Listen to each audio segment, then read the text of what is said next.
Coucou, j'espère que vous allez bien. Donc on se retrouve aujourd'hui pour une toute nouvelle vidéo qui est un top 3 plantes. Je me suis raisonné à 3 parce que sinon ça aurait été très compliqué. Parce qu'en vrai, pour vous avouer, donc pour ceux qui savent, qui suivent mes vlogs depuis pas mal de temps, j'ai une grosse attaque d'araignées rouges dans ma collection de plantes. Et ça a été très compliqué, surtout que c'est arrivé en plus à une période où ça a été très difficile pour moi. J'avais envie de faire un petit peu un top 3 parce que c'est vrai que maintenant la collection va quand même beaucoup mieux. J'ai réussi à éradiquer, on va dire, 99,9% des araignées rouges qu'il y a à la maison. Je pense qu'à mon avis, il doit y en avoir quelques-unes qui doivent traîner. C'est pas non plus catastrophique, quoi. Mais là, du coup, vous allez voir les ravages sur une plante que j'ai mis en favori. Alors, c'est 3 familles de plantes que j'adore, forcément, parce que sinon, je les aurais pas chez moi. Je sais même pas par laquelle commencer. Je pense que je vais commencer par la catégorie des Marantas. J'en ai une là, mais limite, je pourrais toutes les mettre dans mes favoris parce que elles sont toutes en fleurs, quasiment. Je crois que j'ai juste ma Quercovena variegata qui ne fleurit pas. Et ce n'est pas celle-là que je vais vous montrer aujourd'hui, contre toute attente, parce que c'est quand même ma Maranta préférée. Celle que je vais vraiment vous montrer, c'est ma Maranta Quercovena, mais la toute basique. Elle est magnifique, elle est énormous. Les plantes du salon n'ont pas eu les araignées rouges, c'est vraiment sur ma collection de philodendrons et ma collection d'Alocasia où il y a eu les araignées rouges. Les Marantas, elles n'ont rien eu. Et vous voyez, elle fleurit. Voilà, donc ça c'est une de ces nombreuses fleurs. Il y en a une ici, il y en a une ici. Enfin bref, c'est le festival. Ce qui a fait en sorte que je la choisisse, c'est qu'elle se démarque des autres. Parce que, je ne sais pas si vous avez vu, mais la taille de ces feuilles, à la base, je vais essayer de vous en mettre une. Il y a celle-ci, c'est vraiment la taille de quand elle est arrivée à la maison. Et il y a celle-ci, il y en a quelques-unes comme ça qui sont énormes. Mais regardez-moi celle-ci. Franchement, celle-ci, elle est énormous. Je la trouve vraiment magnifique. Donc les Marantas, elles se plaisent énormément devant la fenêtre du salon. Alors c'est de la lumière directe, pas de soleil direct. Je commence seulement à avoir quelques rayons de soleil qui rentrent dans le salon. C'est pour ça que j'ai mon attrape-soleil de temps en temps qui me fait des super belles couleurs. Mais bon. Les Marantas en fait elles se plaisent énormément chez moi, contrairement aux Calathea. Les Calathea, je ne sais pas pourquoi, ça fait toujours la tronche. J'ai toujours 15 000 araignées rouges ou des cochenilles ou j'ai toujours des trucs dessus. Là ça va. Les 3 Calathea que j'ai pour l'instant n'ont rien. Là franchement les Marantas c'est incroyable. J'ai quelques feuilles jaunes de temps en temps. Après, c'est tout à fait normal. La plante, elle grandit.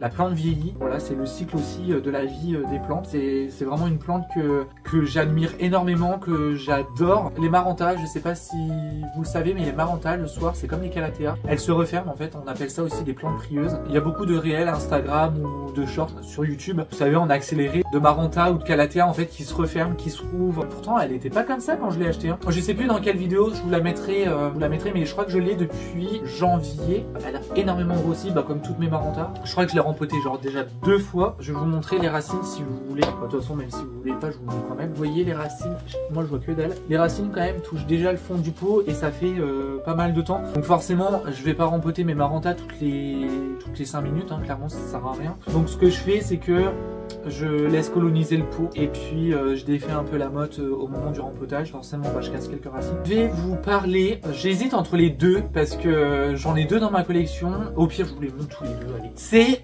mes philodendrons Florida Ghost. Regardez-moi ce ghost. En fait, celle-ci, pour la petite histoire, elle a 1 an et demi. Je l'ai achetée, elle était à peu près de la taille de ma Monstera deliciosa et elle me faisait des grandes feuilles. C'était vraiment une très très belle plante. Mais il n'y avait pas de ghost dessus. J'avais pas de ghost. J'avais même pas ça. C'est vraiment des feuilles un peu comme le Florida Beauty, mais un Florida Beauty qui a manqué de lumière. Donc en gros ça me faisait des variations vertes, donc avec du vert un peu plus jaune ou du vert un peu plus foncé. Et j'avais pas de ghost, donc j'étais un petit peu déçu, je vous avoue. Et puis un jour ça m'a pris comme une envie de... Voilà. Et puis voilà, j'ai décidé de la couper, de la bouturer. 2 boutures, les autres n'ont pas pris malheureusement. Après c'est comme ça, toutes les boutures ne prennent pas. Et puis voilà, j'ai eu cette première bouture là, franchement qui est sublime. J'espère vraiment qu'il va partir sur cette lancée là. En plus il y a déjà les feuilles un peu de la forme des Florida, donc vraiment magnifique. Ça c'est la dernière qui m'a faite, c'est celle-ci. Je me dis des fois à quel moment les plantes elles arrivent à faire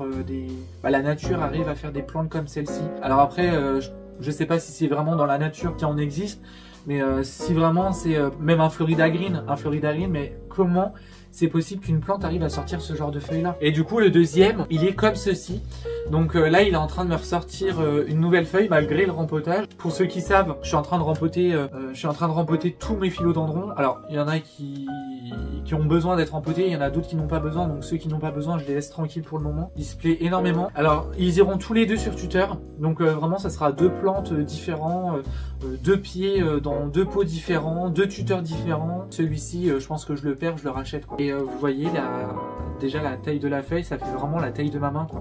Si je mets à côté de mon visage, on voit que ça fait quasiment mon visage. Donc voilà, au début ça me faisait des feuilles comme ceci, voilà, un petit peu plus clair. Et puis avec le temps, mais même celle-ci, on dirait qu'elle est couleur mint. Là ça a commencé un petit peu, le vert a commencé un peu à partir en cacahuète. Là, n'en parlons pas. Et puis bah là, encore plus blanc que blanc, on peut pas faire plus, quoi. Ils ont poussé, grâce je pense à la pseudo vitrine que vous voyez juste ici, vous savez l'aquarium que je me sers de vitrine. Lui il a pas eu les araignées rouges, donc heureusement, mais les deux n'ont pas eu les araignées rouges. Tous les jours je les regarde mes plantes et tous les jours je me dis je suis quand même reconnaissant. Alors à l'époque je l'avais payé 80 €. Non, en vrai je vous mens, on me l'a offert parce que casse-couille comme je peux l'être, et je la voulais vraiment et du coup je l'ai eu, quoi. C'était un cadeau, je crois que c'était un cadeau d'anniversaire ou je sais plus. Je pense que j'ai été trop chiant à mon avis et du coup maintenant j'en ai 2. Celle-ci j'ai l'impression qu'elle est encore plus blanche que celle-ci, mais à mon avis celle-ci elle est bien partie pour être blanche aussi. Et ensuite la dernière plante, c'est une plante que franchement jamais de la vie j'aurais pensé mettre un jour dans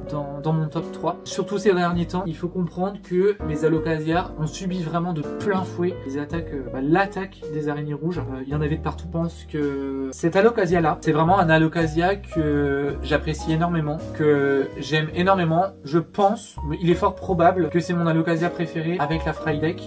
Je pense que ceux qui me connaissent savent de laquelle je parle, c'est mon alocasia Jacqueline. Comme je vous l'ai dit, elle en a vécu des vertes et des pas mûres. Surtout des pas mûres parce que vertes, on peut plus dire que c'est vert. Mais en fait, je vais vous montrer quelque chose. Limite, j'ai cru que j'allais pleurer parce que j'ai vraiment cru que j'allais les perdre. Les deux en plus. Donc il me reste plus que cette feuille là. Et j'ai le droit à avoir cette magnifique feuille là qui arrive. Donc celle-ci pour l'instant elle est toujours vivante. Je pense qu'à mon avis la photosynthèse elle doit se faire par la tige. Et je pense un petit peu par la feuille qui est déjà présente. Et le peu de vert qui reste là-dessus. Voilà, ça c'est une attaque d'araignée rouge sur un alocasia Jacqueline. Je suis quand même dégoûté parce qu'elles avaient 4 ou 5 feuilles quand même. Après je me dis que le bulbe il est gros, il y a quand même des racines aériennes qui arrivent. Je me dis il y avait peut-être moyen d'un sens ou d'un autre que j'arrive à récupérer mon alocasia. Je vous avoue, j'ai eu très peur. La résilience de mes alocasias. Alors j'ai des alocasias par exemple, genre l'alocasia Wenty, il a rien eu. Lui il a vécu sa best life, continue à faire des feuilles. Par contre Portodora, Cuculata, Yucatan Princess et puis les Jacqueline, mais c'était horrible. Franchement c'était horrible de les voir dépérir comme ça. Donc à un moment donné forcément je retirais une feuille et puis 2 jours après du coup une deuxième feuille. Bref c'était ça, mais pendant 2-3 semaines franchement c'était horrible.